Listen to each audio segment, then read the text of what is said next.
This girl, Summaries, was born with the ability to foresee the future.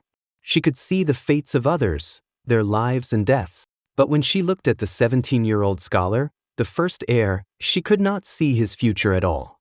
Instead, she saw only a white light surrounding him. This was the first time she had ever encountered such a mystery, and she found it astonishing. When she returned home, she told her mother what she had seen. Her mother grew serious and warned her never to reveal to anyone what she foresaw in others. This ability, she said, was a blessing from the gods. But if exposed, it would become a curse. Seeing her mother's grave expression, Summaries agreed to keep it secret. One day, while out, Summaries encountered the second heir, the arrogant son of a noble family. He demanded that she serve as his maid for a day. Summaries flatly refused. To humiliate her, the second heir tossed a pouch of money at her feet. Furious, Summaries thought to herself that although she was poor, she still had dignity. She picked up the pouch and hurled it back with force, striking him on the head. Enraged, the second heir had Summaries tied up and used her as a living target for his men's archery practice. At that moment, a voice commanded him to stop. It was the first heir. Though the two were acquainted, they could not have been more different. The second heir was cruel, two-faced, and envious of the first heir's talent. The first heir, however, was kind-hearted and could not stand to see another person's life treated as a game. He ordered that Summaries be released. She quickly fled the scene, silently remembering the debt she owed him. That night, Summaries went up the mountain to gather herbs. There, she discovered a sacred ground. Meanwhile, the first heir and other young nobles came hunting in the same area. Fearing they would damage the sacred land, Summaries blew a conch shell, summoning a swarm of fireflies. In the darkness, a sudden burst of light startled the hunters, driving them away, all except for the first heir and the second heir. The first heir loosed an arrow, scattering the fireflies.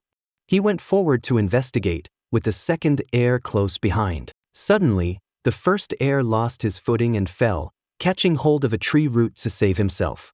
The second heir rushed forward and seized his hand. But just as he was about to pull him up, a wicked thought crossed his mind.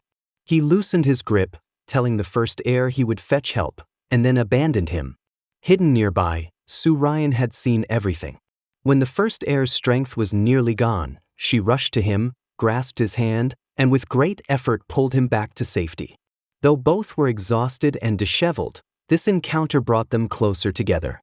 From then on, they met often, and without realizing it, affection began to grow between them. But the second heir noticed everything. Burning with jealousy, he wondered why the first heir could so easily have everything he himself desired. Why did Summaries choose the first heir instead of him? This envy consumed his heart. To strike back, he unearthed a protective charm written by Summaries' mother and buried it before the government office, framing her as a witch who cursed officials. The magistrate, Kim Byung-yoon, refused to distinguish right from wrong and immediately condemned Summaries' mother. Desperate, Summaries explained that the talisman was no curse, it was a blessing charm, written because her mother had foreseen the magistrate's impending death. Intrigued, Kim Byung-yoon demanded to know if her mother could truly foresee deaths. She stayed silent, only shaking her head at her daughter. Scoffing, he mocked that someone who could not even foresee her own fate could hardly claim to have divine power. He then ordered her execution. On the execution ground, as the blade was raised, Summaries cried out that the one fated to die was not her mother, but the magistrate himself. To save her, she had no choice but to reveal her own ability. She declared that her mother would not die that day, but that Kim Byung-yoon would meet his death before the night was over. Amused, he decided to test her claim, drinking with his men as he waited for midnight. When the hour came, he laughed and asked if he was still alive. Just then an assassin struck. Summaries shoved him aside, saving his life. Shaken, he demanded an explanation. Summaries told him that he had been shrouded in evil energy, but now it had vanished. He had survived only because of her intervention. Having witnessed her power with his own eyes, Kim Byung-yoon began to regard her as a precious treasure he could not let slip away. Meanwhile, Summaries' mother went to the king, begging for her daughter's life. It was then revealed that Summaries was in fact the king's own daughter. When he ascended the throne, the king had severed ties with the woman. Now, though he wished to help, he had little power of his own. The Kim family firmly controlled the court. All he could promise was to restore Soo Ryan's title as the princess, though it meant binding her future to the Kim clan. The Kims then used her mother's life as leverage, forcing Soo Ryan to assist them in eliminating their rivals and tightening their grip on the royal court. 5 years passed in a flash. The first heir was still waiting for Soo Ryan. His father had by then become governor of county. One day, Kim Byung-yoon arrived with the princess, Soo Ryan herself. The intended groom was none other than the first heir. But in truth, the marriage was only a facade. Kim Byung-yoon's true purpose in coming to Gangwon was to delay the departure of the grain transport ships. But Choi Jae-young, father of the first heir, sensed that something was wrong. The transport ships were not just carrying grain, they also held tens of thousands of taels of gold, seized from the Kim family. The king was waiting for this gold to arrive in Luoyang, so that he could use it as evidence to accuse the Kims of their crimes. Meanwhile, the princess began to have recurring dreams of fire ever since she arrived in Gangwon. She realized that some great disaster was about to befall the county. One night, dressed in dark clothes, she went out to investigate. On patrol at the same time was the first heir.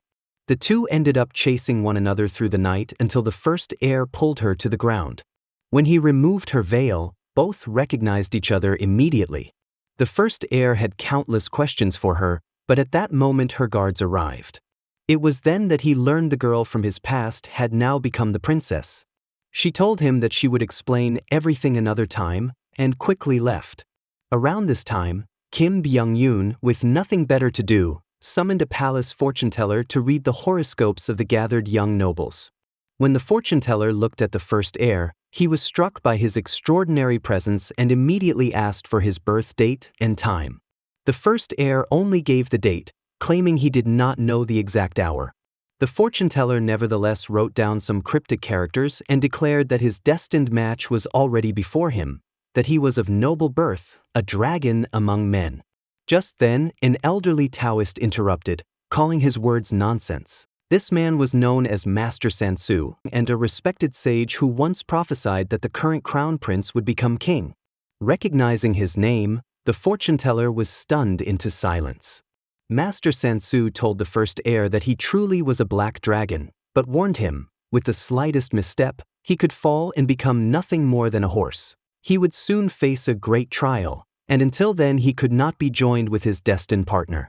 The first heir scoffed at this, saying that fortune-telling was nothing but clever words. Make it sound right and people will believe anything. Not long after leaving the banquet, the first heir received a secret invitation from the princess. Though they were eager to catch up, there was no time. She warned him instead of the ominous signs she had seen and urged him to be cautious. Soon after, Master Sansu sought him out again. He told the first heir that if he was willing to leave with him, he could avoid the calamity that was about to strike. But the first heir replied that if his fate could be avoided, then it meant it could also be changed. And if it could be changed, then whether he left or stayed made no difference. The Taoist sighed and said, "Very well, then fight against your fate." In the palace, Kim Byung-yoon's father, Kim Byung-hik, was pressuring the king to issue an imperial edict for the marriage of the first heir and the princess. Soon, the decree arrived in Gangwon, ordering their union without delay. Kim Byung-yoon once again used the opportunity to push for postponing the grain ship's departure. With the royal decree in hand, the first heir, wary, tightened the defenses around the transport ships. Learning this, Kim Byung-yoon realized he could not secretly swap the gold and instead resolved to destroy everything at once. His men returned a key to him, but the first heir happened to witness the exchange. After questioning a maid, he discovered that the key belonged to a warehouse by the dock. Investigating, he found the ground littered with gunpowder. Just as an archer lit a flaming arrow and fired, the first heir leapt forward at the last instant, deflecting it with his sword. The would-be arsonist was surrounded and, realizing he could not escape, slit his own throat. None of them yet realized they had fallen into Kim Byung-yoon's greater scheme. For while they were distracted, all the gold on the transport ships had already been replaced with explosives. The wedding proceeded as planned, and the ships set sail smoothly. The princess emerged with a face full of mixed emotions, while the first heir was quietly joyful. But just as the procession reached the city gates, a thunderous explosion shook the air. The transport ships had blown up. The princess turned to Kim Byung-yoon and in that instant understood, the nightmare of fire she had dreamt had come true. Kim Byung-yoon seized the moment to accuse the first heir's family of smuggling explosives. Both father and son were thrown into prison. The second heir, who had long envied the first heir, saw his chance. He approached Kim Byung-yoon, pledging his loyalty. He reasoned that the official sent to investigate the case was a man loyal to the king. He offered to bloody his hands and remove this obstacle for Kim Byung-yoon. Kim sneered and said, "Very well, show me how useful you can be." While this plot was brewing, the princess, though of royal blood, was brutally branded with a searing iron by the Kim family, an eternal mark of their ownership. All of this had happened simply because she had once chosen to save a man. A few days earlier, the princess had devised a plan to rescue the first heir from prison. She told him that the investigating officer was not only loyal to the king but also a close friend of her late father. When the case was retried, she promised, his father would be saved as well, and she herself would stand as a witness to testify to the truth. Before long, the newly appointed investigator, Xen Seongun, arrived in Ganghwa. When he went to inspect the imprisoned Choi Jae-young, father of the first heir, the king's instructions echoed in his mind. Everything must be done to bring down the Kim family. That night, while the princess was discussing the case with her attendants, the first heir suddenly burst in. He told the investigator that he was the son of Choi Jae-young and that his father had been framed. Everything, he said, was the doing of Kim Byung-yoon, and the princess could testify on his behalf. But to the first heir's shock, she denied knowing anything. Her words struck him like lightning. The first heir could not believe that the princess had betrayed him. Kim Byung-yoon immediately ordered his men to seize the first heir, but he fought his way out and escaped. The next day, Choi Jae-young was escorted to Hanyang. Crowds of commoners gathered, for in their eyes he was a righteous official wrongly condemned. The first heir, hiding among the people, followed closely behind. Some villagers began shouting his father's innocence, and the scene erupted into chaos. Taking advantage of the confusion, a few men freed Choi Jae-young, allowing him to reunite briefly with his son. Seeing the first heir alive eased Choi Jae-young's heart. He told his child never to seek revenge on his behalf, but to conceal his identity and live on quietly. At that moment, the second heir, once the first heir's close friend, appeared. Thinking he had come to help, but as he tried to carry his injured father away, Choi Jae-young halted him. Before he could say another word, he collapsed and died. The first heir cried out in grief, clutching his father's lifeless body. Master Sansu, the Taoist sage, hid the boy inside a cart and smuggled him out of the city. Meanwhile, the princess departed for Hanyang, her heart heavy with guilt. She had betrayed the first heir, but she had no choice. Kim Byung-yoon had taken her mother hostage, threatening to kill her if she testified. To protect both her mother and the first heir, she had even knelt and begged Kim for mercy. Instead of relenting, Kim branded her flesh with a searing iron, leaving a permanent mark of humiliation. The first heir, meanwhile, followed Master Sansu in secret. For 3 years, he trained under him in the arts of fate reading and divination. When he turned 30, still unmarried, he returned to the capital under a false identity, ready to begin his path of revenge. One day, disguised as a fortune teller, he overheard an old charlatan cheating a woman by selling her a talisman for 100 taels. Interrupting, the first heir told the woman that her fortune was fiery, while this year was heavy with water. Had she met a man linked to water? The first heir declared that man her true fated match, exposing the old trickster as a fraud. The old man challenged him, but the first heir astonished him by reading hidden details of his life, even ones only his mother knew. Humbled, he gave him his birth date and begged for a true fortune reading. He warned him to beware of water, for it could endanger his life. Revealing his true identity, the first heir confessed he was the son of the wronged county magistrate, once framed by the Kims. He had spent 3 years mastering the Taoist arts to prepare for revenge. This encounter even earned him a new ally, Baryong, who saw his talent and urged him to put it to greater use. Baryong brought him to a gambling den where the first heir unexpectedly recognized Exin Seongun, the very man who had once judged his father's case. Now older and more discerning, the first heir could see at once that Exin Seongun was a dangerous man, ambitious and ruthless. Soon after, the Kim family held a grand ceremony at the river, wasting precious rice and even tossing silver into the water as an offering. The people were outraged. Amid the crowd, the old fortune-teller, greedy for money, tried to dive into the river and nearly drowned. Soldiers beat him harshly until the first heir stepped forward, declaring that the Kims were squandering the people's blood and sweat. The crowd roared in support, forcing the guards to release the old man. From that day, the first heir's fame as a fortune-teller spread rapidly through the capital. Meanwhile, within the palace, the emperor suddenly collapsed. The Grand Queen Dowager ordered the news to be sealed, but within half a day, the Kim family learned that the emperor had little more than 10 days left to live. Kim Jokin demanded that the princess, who could foresee the future, help identify the next king. The princess realized this might be her chance. If she could find the new sovereign, perhaps she could finally topple the Kim family. She searched among the royal lineage but found no one destined to rule. Just then, raised voices came from outside. A young girl was being scolded for picking up discarded items from the celebrations.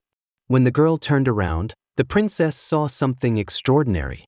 Her gift of foresight revealed that this humble girl was tied to the throne's future. Though the emperor lay dying and the Kim family sought to maintain their grip on power, the princess foresaw not a king, but a queen who could alter history, the very girl before her. Not wanting the Kim family to discover this, the princess secretly sent her maid to track down the girl, who was said to be working at a guest house. Disguised as a commoner, the princess went there herself. Though she did not find the girl, she unexpectedly crossed paths with the first heir, whom she had not seen in years. The first heir recognized her instantly. The sight of the princess filled him with both sorrow and bitterness.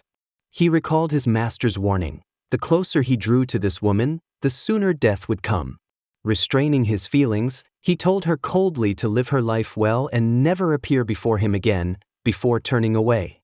The princess was left heartbroken. Meanwhile, within the palace walls, the king's illness worsened. Without an heir, he ordered his ministers to select the next sovereign. Queen Dowager Jo, the late king's widow who ruled the inner court, put forth the first heir as her candidate. Though not the king's chosen successor, the first heir had powerful backing, and the Queen Dowager would not allow her recommendation to be dismissed. The first heir was a man of fierce ambition. Yet despite his desire for wealth and glory, his fate was written otherwise. If he wished to survive, he was advised to keep far from court politics. But the first heir had returned to the capital for the throne itself. How could he listen to a prophecy that counseled retreat? Meanwhile, within the palace, the princess used her gift of foresight to examine the first heir's personal ornament. What she saw confirmed the truth. His life would be short-lived. Stricken with remorse, the head of the Shinseong clan sought out the first heir. He fell to his knees, confessing his guilt for having once tried to kill him, and begged the first heir to help secure the throne for his son. The first heir agreed and began devising a strategy. He explained that the Queen Dowager, having just lost her favored candidate, this was the perfect moment for the Shinseong clan's son, Lee Huang, to step forward and fill that void. The first heir counseled Lee Huang that the truest way to win hearts was with sincerity. The next day, the first heir and the Shinseong leader brought Lee Huang to visit the Queen Dowager. The boy rushed to comfort her with genuine feeling, and seeing him, she was reminded of the dead son. She clung tightly to Lee Huang's hand, refusing to let go, not even noticing when the two men quietly departed. Recognizing that his son had gained her favor, the Shinseong leader quickly rallied several powerful royal clans to support Lee Huang's succession. A few days later, the first heir and the Shinseong leader once again brought Lee Huang before the Queen Dowager to press the matter of succession. But to their surprise, the princess, gifted with foresight, was already present. Before they could speak, the Queen Dowager introduced another candidate, Yanggun, the son of the late king's elder brother. The Shinseong leader protested, saying that the elder brother's son was supposed to be dead. But the Queen Dowager insisted that Yangon had been brought, and she trusted the claim, especially since astrologers had also confirmed that Yangon carried the destiny of a king. She even asked the astrologer to reveal him. The moment the first heir saw the astrologer, he was stunned. It was none other than Song, a man who had failed the civil exams for 10 years and had even caused a disturbance at a fortune-teller's stall only months before. Something was amiss. Yet, the Queen Dowager, noticing that Yangon bore the same birthmark as the late first heir, became convinced he was a divine replacement. She assured the Xinxiang leader that she would place Yangon on the throne. After they left, she asked the princess if Yangon would truly become king. The princess replied that Yangon was nothing more than an ordinary man. But the Queen Dowager, stubborn and unwavering, refused to accept this. What none of them realized was that Yangon was actually the candidate secretly chosen by Kim Byung-un. Every step had been orchestrated as part of his grand design. Soon, a great epidemic was about to break out. Panic spread among those present. The Queen Dowager accused the first heir of spreading dangerous lies, while Song quickly insisted it was merely a curse. The king, caught off guard and uncertain, looked for guidance. The head of the Xinxiang clan spoke up.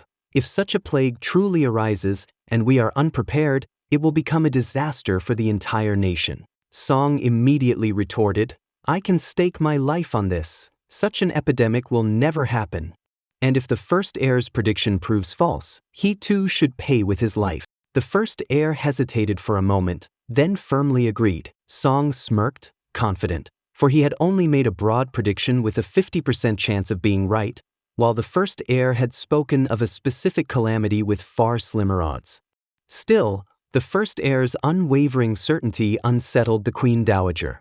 Song tried to calm her, insisting again that it was impossible.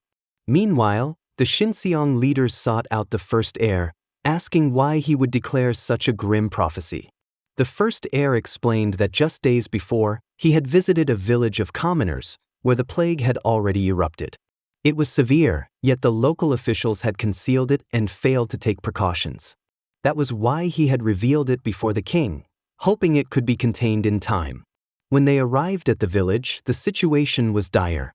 Because of the officials' cover-up, the number of sick grew daily, and supplies were exhausted. Thankfully, the first heir had prepared in advance and was able to bring relief goods, ordering them to be distributed at once. But it was far from enough. The matter needed to be reported to the court without delay. Yet, when ministers gathered to discuss a response, no one wanted to take responsibility. Instead, they mocked the Xinxiang leader for wanting to aid the people. Angered, he stormed out, lamenting how these men squandered the people's taxes for pleasure, yet when lives were at stake, they cowered and did nothing. The epidemic spread quickly. Each day brought more deaths, and the shortage of supplies grew worse.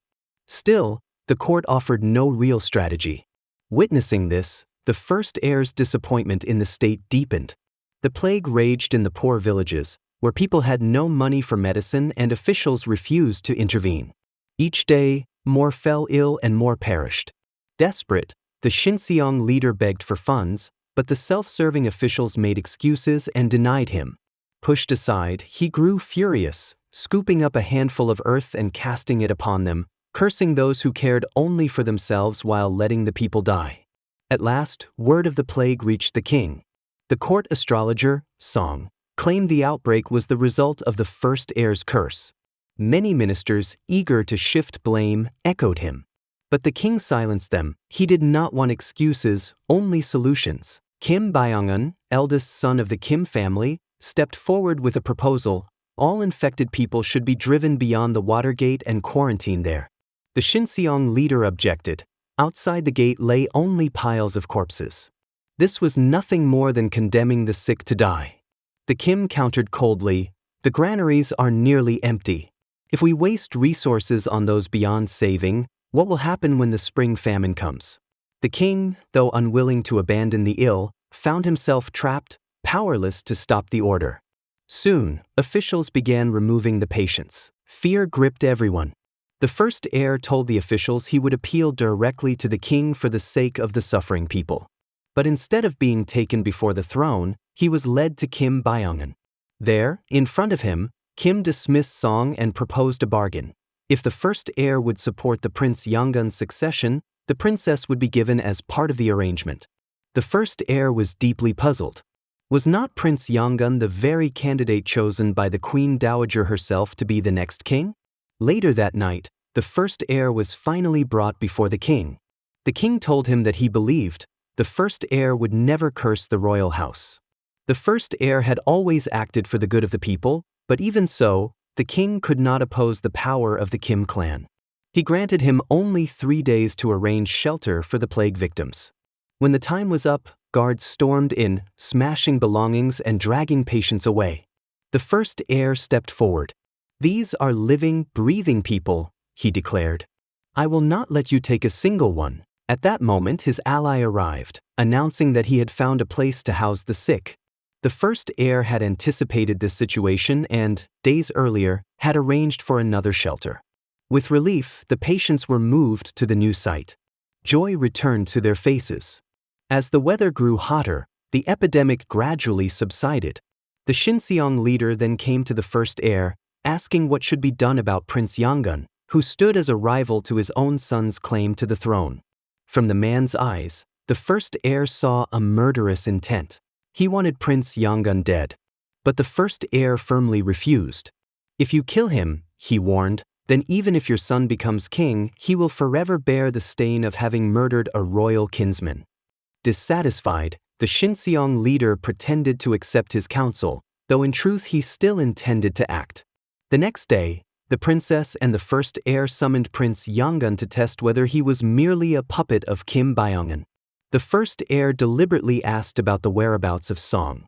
At once, Prince Yanggun grew nervous, for Song had already been slain by Kim Byong'un. From this, the first heir confirmed his suspicions. Prince Yanggun was under the Kim clan's control. Later, the princess and the first heir discussed how to expose Kim Byong'un's plot.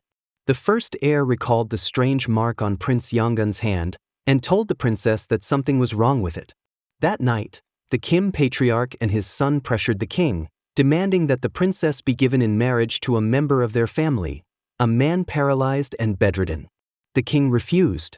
Kim Byong'un then sneered, "Have you considered what will happen to the princess after your death?" Furious, the king accused him of plotting harm against her. Kim's father stared menacingly, forcing the king to yield. At last, he said he would consider it. The following day, the king summoned the first heir and entrusted his daughter to him, knowing his own life was nearly spent. Only the first heir, he believed, truly loved the princess.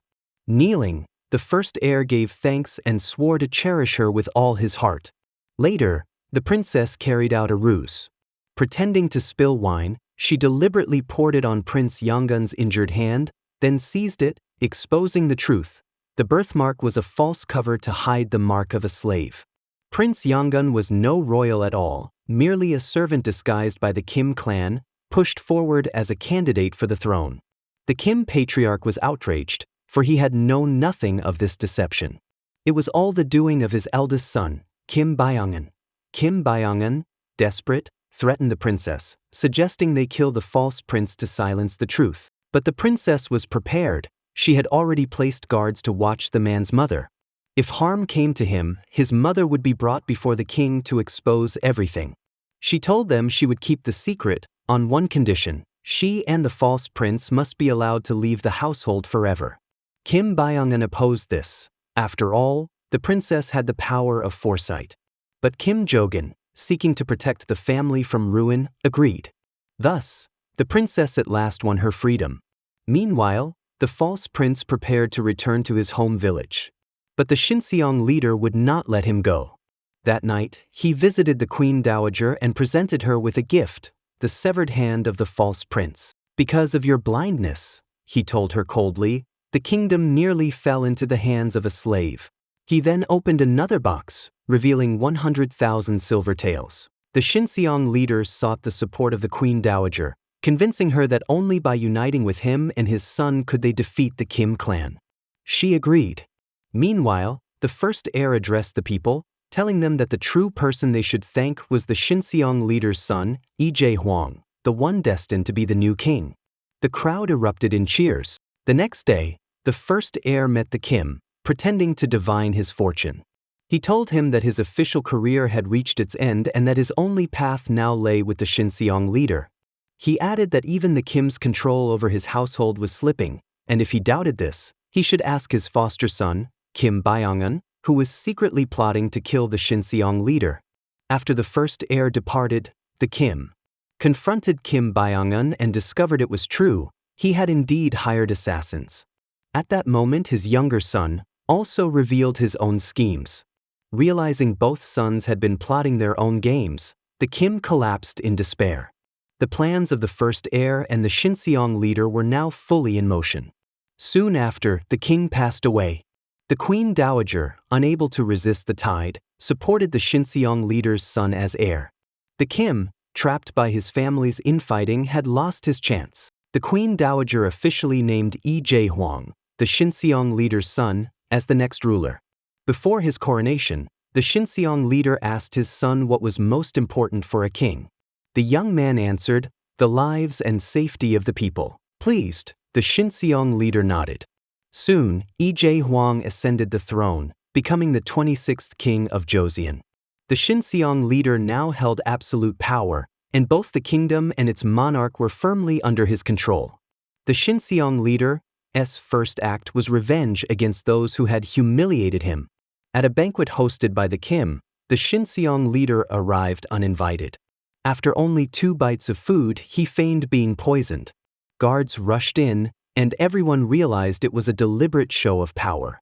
To save face, the Kim picked up the Shinseong leader's discarded food and swallowed it himself. Resigned, he asked to retire from public life. The Shinseong leader sneered, warning him to live as if dead and never cross his path again. Not long after, Kim Byong-un delivered 500,000 taels of gold to the Shinseong leader, offering to demote himself to a provincial post. The Shinseong leader accepted but sternly warned him never to dream of returning to power. Elsewhere, the first heir met a foreign missionary and learned of the ceaseless wars beyond Joseon's borders. Believing the nation must prepare, he transformed the shelter into the Sangwon Dojang, a training hall that gathered talent from every corner. The missionary even taught them to craft advanced weapons. Ever suspicious, soon took notice. As more and more people gathered at the Sangwon Dojang, the first heir's influence and reputation soared, and the Shinseong leader began to see him as a threat. Standing at his window overlooking the capital, the Shinseong leader grew determined to eliminate him. Yet the first heir, unaware, pressed forward with his work. He even secured the support from Joseon's wealthiest merchant, Epidemic, and a patriot, who provided vast financial backing. One day, the Shinseong leader visited the Sangwon Dojang and saw the first heir speaking with officials and storing large numbers of guns. Convinced of his disloyalty, he resolved to strike. Summoning the first heir to the palace, he questioned him.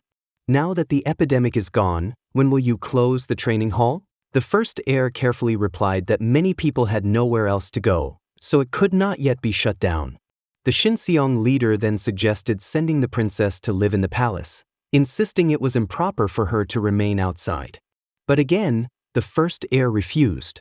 For the Shinseong leader, this was intolerable. Twice now, the first heir had defied him.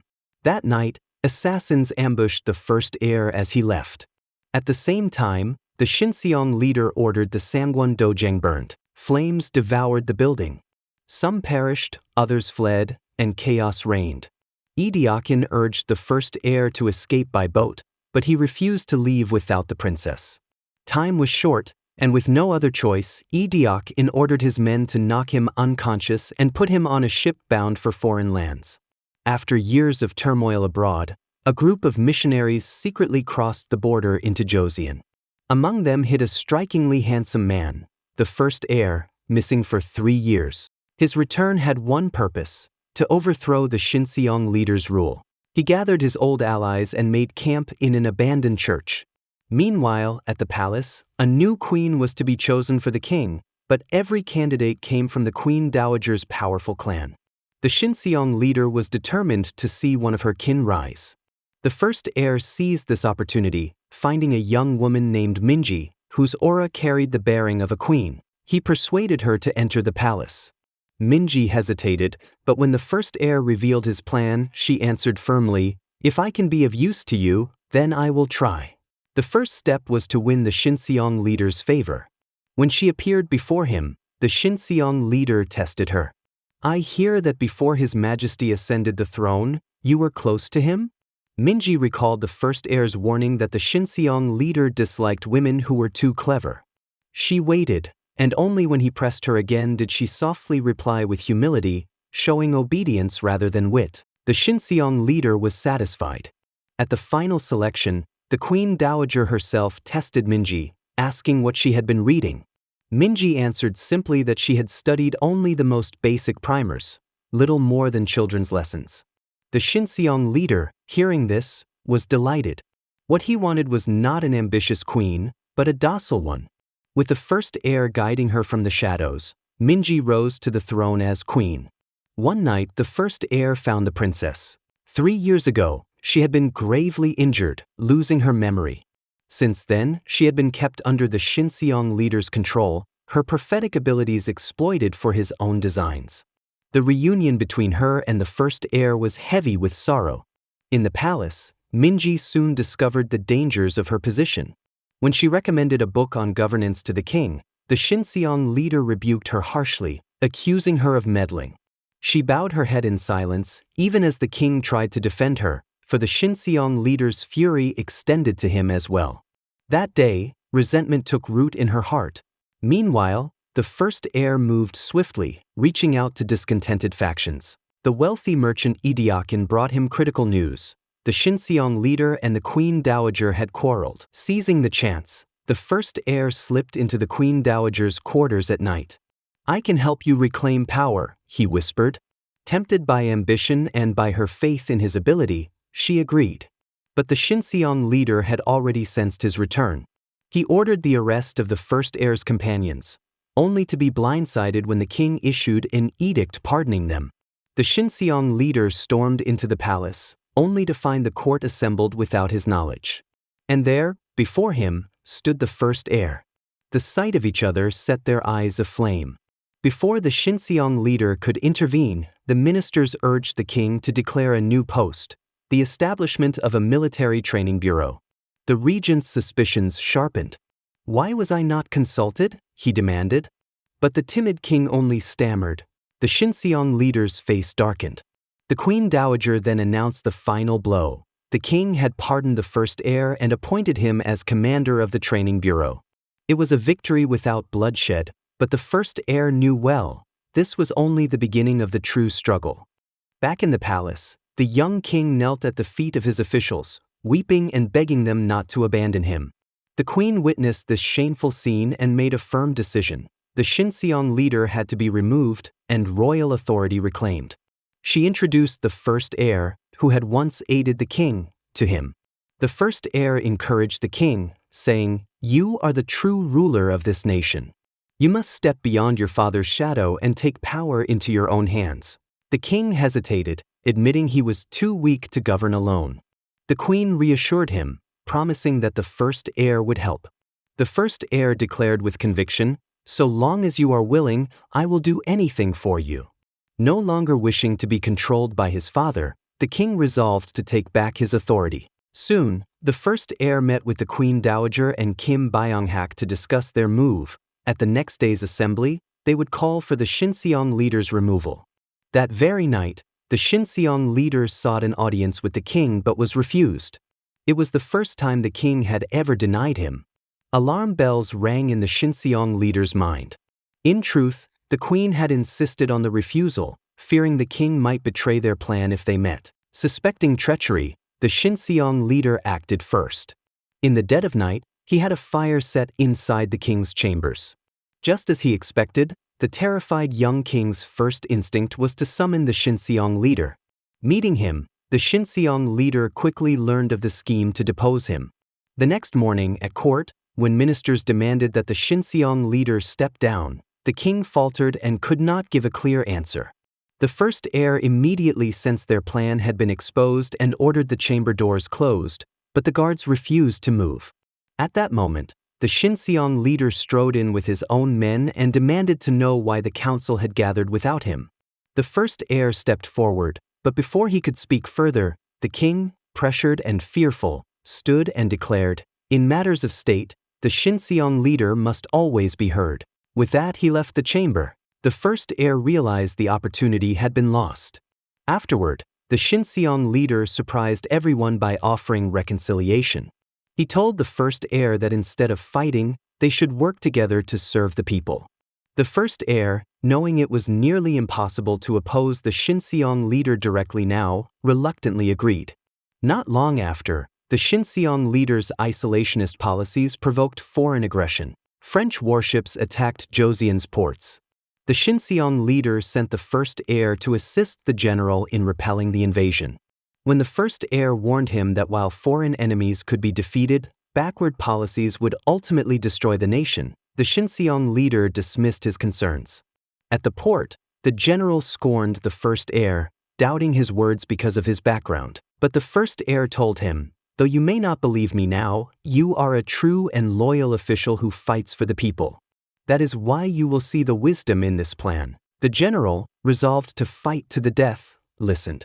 Sure enough, the general followed the first heir's strategy and won a decisive victory against the French. Upon returning to the capital, the Xinxiang leader rewarded the first heir with 100 gold bars. Though he wished to refuse, the king urged him to accept, and he reluctantly did so.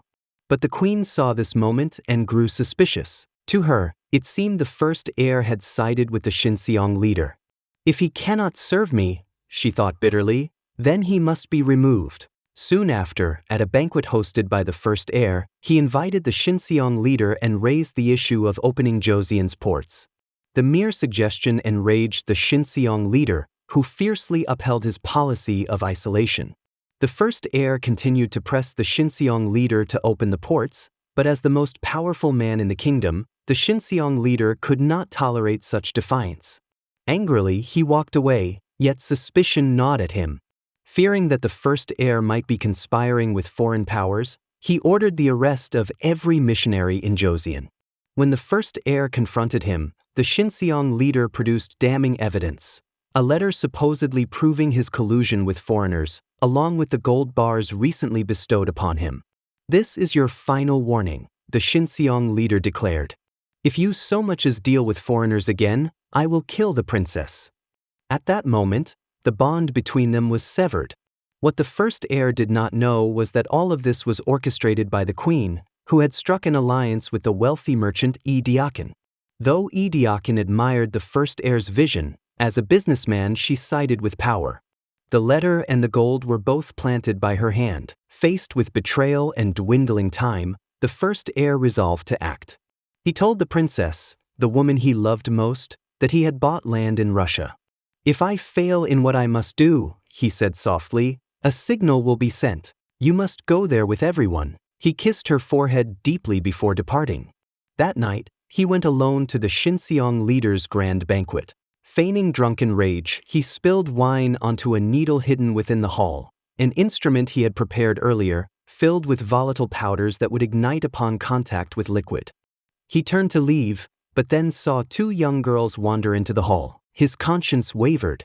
At the last moment, he rushed back, seized the needle, and hurled it away, shielding the girls from the explosion. The blast injured the Xinxiang leader but failed to kill him. Enraged, he had the first heir dragged to the execution grounds, his 4 limbs tied and displayed upon the city gates. Yet just as the blade was about to fall, his loyal friends stormed the platform, rescuing him. The first heir urged them to escape first, declaring he still had unfinished business with the Xinxiang leader. That night, he sought the Xinxiang leader in secret. The old regent was waiting calmly, almost expectantly. The first heir raised his pistol, but the Xinxiang leader summoned the princess and forced him to choose, the woman he loved or the fate of the nation. Without hesitation, the first heir chose her. Before leaving, he told the Xinxiang leader, "A country does not fall because of foreign wars, it falls because its people are abandoned." Then he took the princess's hand and fled. They did not get far. Assassins caught up, bullets tearing into the first heir's body. Wounded, he fell to his knees, urging the princess to run. She clung to him, refusing to leave. Only when the queen's guards seized her by force was she dragged away, screaming his name. The first heir collapsed, watching her disappear into the night. Hearing the gunfire, the Xinxiang leader was overcome with memories. Once allies, now enemies. He cradled the dying first heir in his arms, weeping as he whispered again and again, "I'm sorry." Meanwhile, the princess escaped with their companions to Russia, where they lived a modest, humble life. One quiet evening, she looked up and saw the impossible. The first heir, alive, riding toward her on horseback. They embraced tightly, never letting go. Together, with their people, they climbed a high mountain. From afar, the first heir gazed at the homeland for which he had fought so fiercely. In silence, he prayed that its future king would one day truly rule for the sake of the people, and for the nation itself. Thanks for watching. Please like, subscribe and drop a heart if you love the series.